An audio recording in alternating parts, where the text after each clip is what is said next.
Hello and welcome to another episode of The Gaming Table with me, your host for this episode, Sam Copland. And today we're going to be talking about the horror survival game Sub Terra.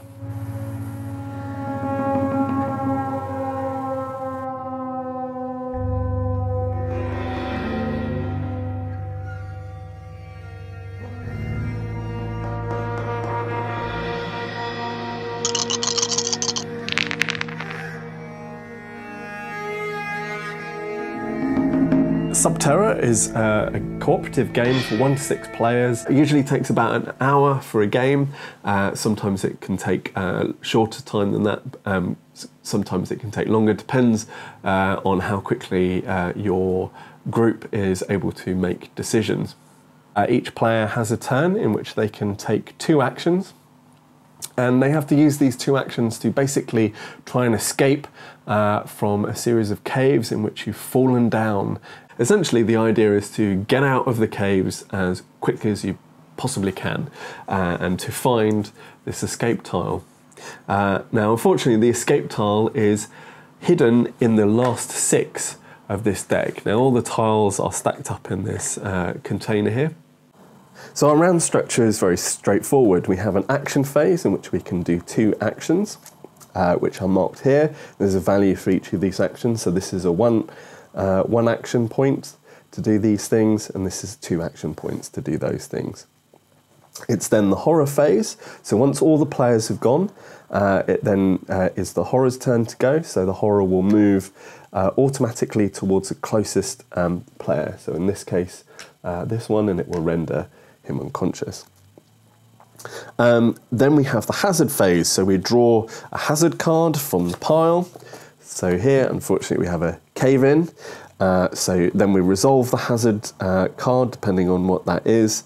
And then we move to the end phase. So the first player token will then switch to the next first player, and that will change the order of the players. You have a series of life tokens on here. Most characters have 3, except for the bodyguard, who has 5. And once you lose all 3 of your health tokens, you are then unconscious. So let's go through some of the basic actions. Our first action here is reveal. And that's where I'm here, and I can just reveal a tile and show it, and then place it here, and that's fine. The next action is then move. So I could then use an action to move, and that's very simple. I can do an explore action, which is when I reveal and move. So from the tile that I'm at, I can then reveal, and then regardless of what that tile is, and I have to place the tile so that it can connect with the other routes, I have to move into that tile. So there are different types of hazards that can occur when you reveal your hazard card. You have flood, tremor, horror, cave-in, and gas. And each of those things does a different, has a different effect. So the flood, if there are flood tiles that haven't already got flood tokens on them, they flood. And if a tile is flooded, that means that it takes 2 actions to get through it. So obviously you have to swim through it.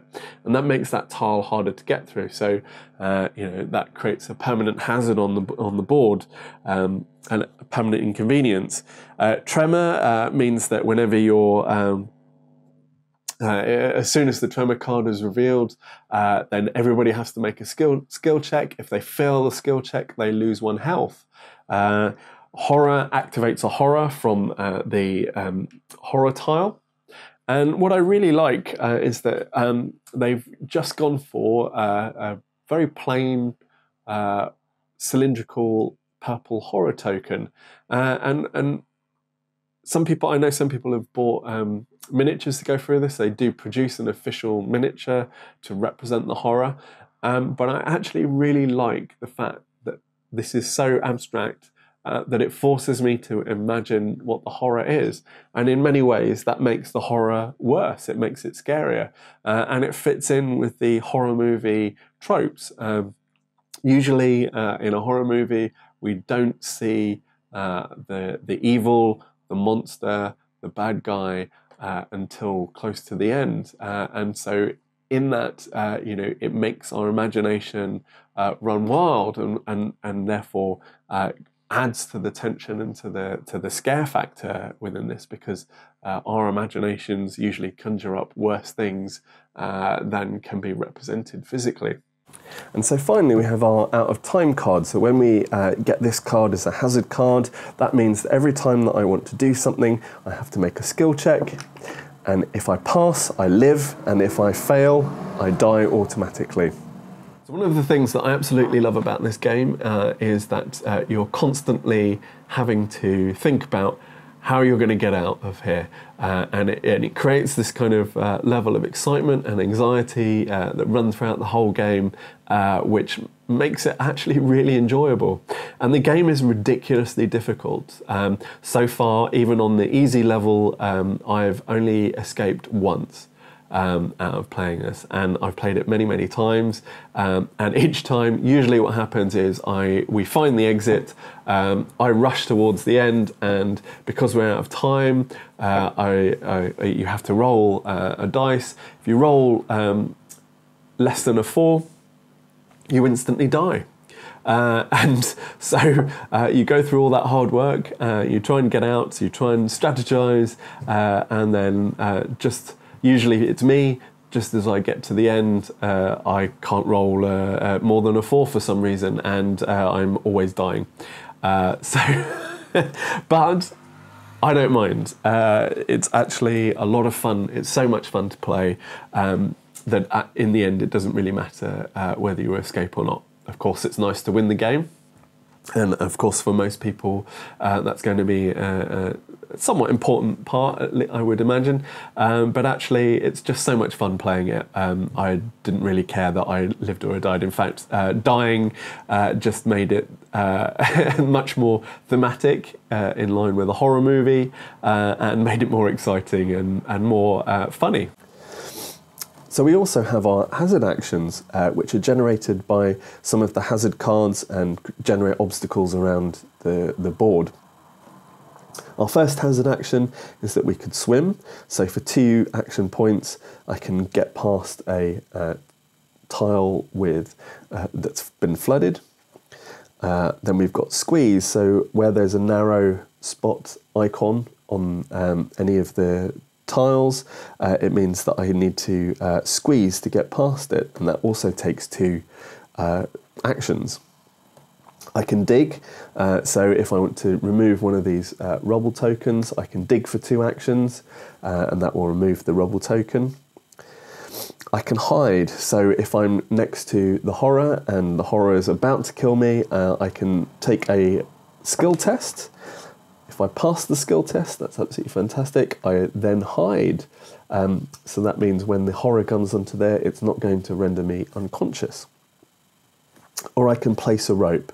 And that means if I want to put a rope on a spot here, what I need to do is I need to roll to see if I pass the skill test. Yep, I've got a 4. So that allows me to put a rope here. Overall, the quality of this game is quite good. The tiles are really nice. You have some nice plastic tokens. You have some nice elements here. Your little meeples here are quite well made. I would say though that one of the things that I've been a little bit disappointed with is this tile holder, which folds together. It folds flat when you store it in the box, and then you put it together each time you play it. And because of that, what tends to happen is it tends to get a little bit damaged each time you do it. And so, I think I would look to find some kind of replacement for this. I also found that actually this was made the wrong way round. So actually, it's meant to sit with the base obviously wider at the bottom, narrower at the top, and at a slight slope so that all the tiles fit in there nicely.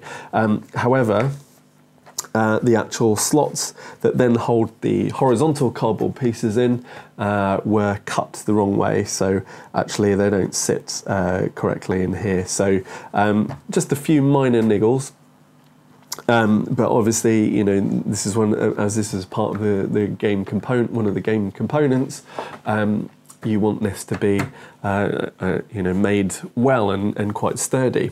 it's going to get used quite a lot, hopefully. So one of the really lovely details about this game is that they've made it glow in the dark. And so the print has some UV ink on here, and so when I flash my UV torch over the board game, I can see certain details that are picked up by the light.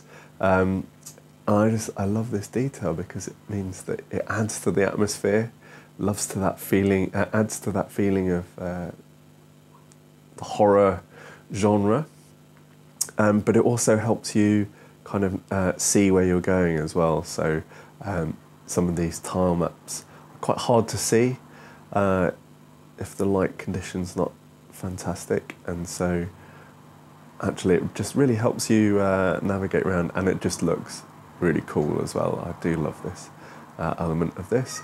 And then you can see here that the dice is also UV, but it then glows in the dark once it's charged with light, which is absolutely cool. I love that. So now the point of the game is to try and get everybody out. But it does make it more fun and more exciting, you know, when people start to behave in a bit more of a selfish way, and it just adds to the overall fun of this game, and it really is a lot of fun. I'm not really usually a fan of the horror genre. I don't normally go for kind of horror-themed games. I'm certainly not a horror movie fan. But I played this at a friend's house with the Kickstarter version, and it was just so much fun. I had to get myself a copy, and I spent ages trying to find a copy, waited for it to come out on retail, and finally saw it a copy at a Games Expo, and had to get it, and I've thoroughly enjoyed playing it ever since. Because it's survival, it's not about winning or losing, it's about living or dying. And so that has a slightly different feel about it. You're not able to kind of strategize in the same way that you are perhaps in other games. Because of the tiles, it randomizes the layout, so we don't always know what the layout's going to be, which is the best way to get out. You know, because the cards have different hazards on them that occur at different times, so you never quite know what hazard you're going to have to deal with. You might find the escape, but only to find that actually it's the other side of a flood. And so actually then what you have to do is desperately try and escape, and if you happen to have a horror in the way, you're going to have to actually lead the horror out of the way, or dispose of the horror if you can. And there's only one character who can dispose of horrors, who's the bodyguard.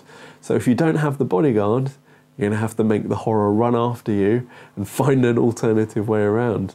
Otherwise there's no way out for you. And all of these kind of little elements within the game, which operate on a very, you know, it's a very simple set of rules.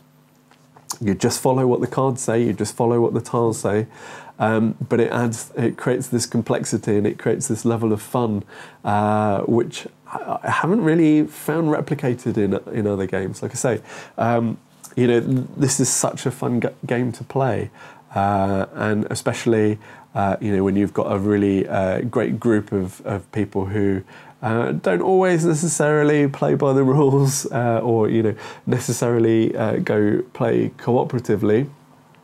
That adds to the game. When there's a slight element of you know, I'm going to try and serve myself, then that's quite fun.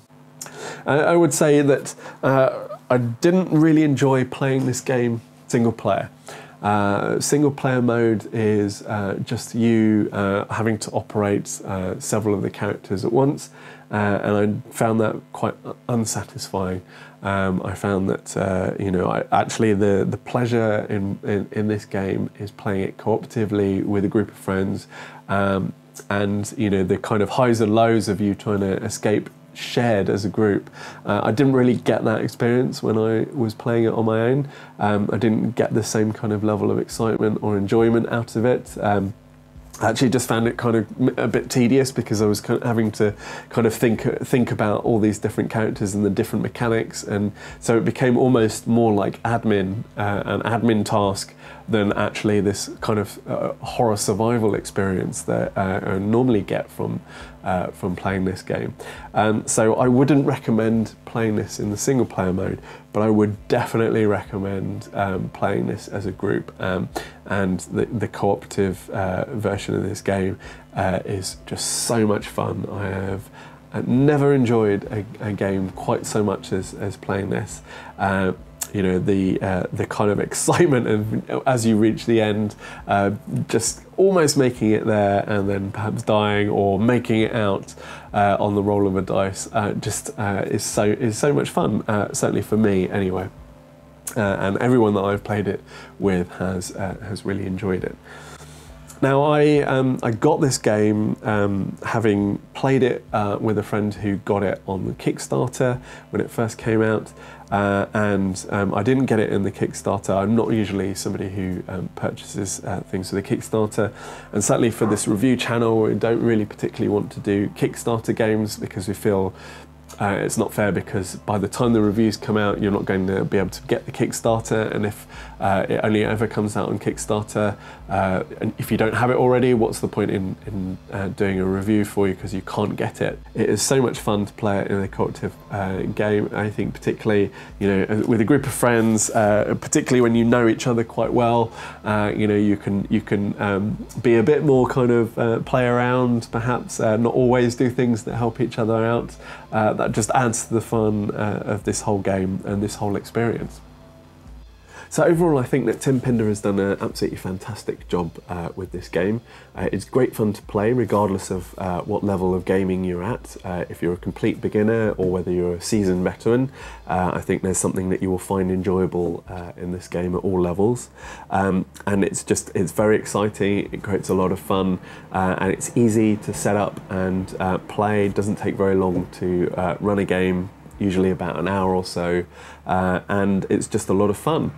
So for that alone, I would thoroughly recommend it, and I hope you go out and have a go at it. So I hope you've enjoyed this review of Sub Terra. I've been your host, Sam Copland, and we hope to see you soon for the next episode of The Gaming Table.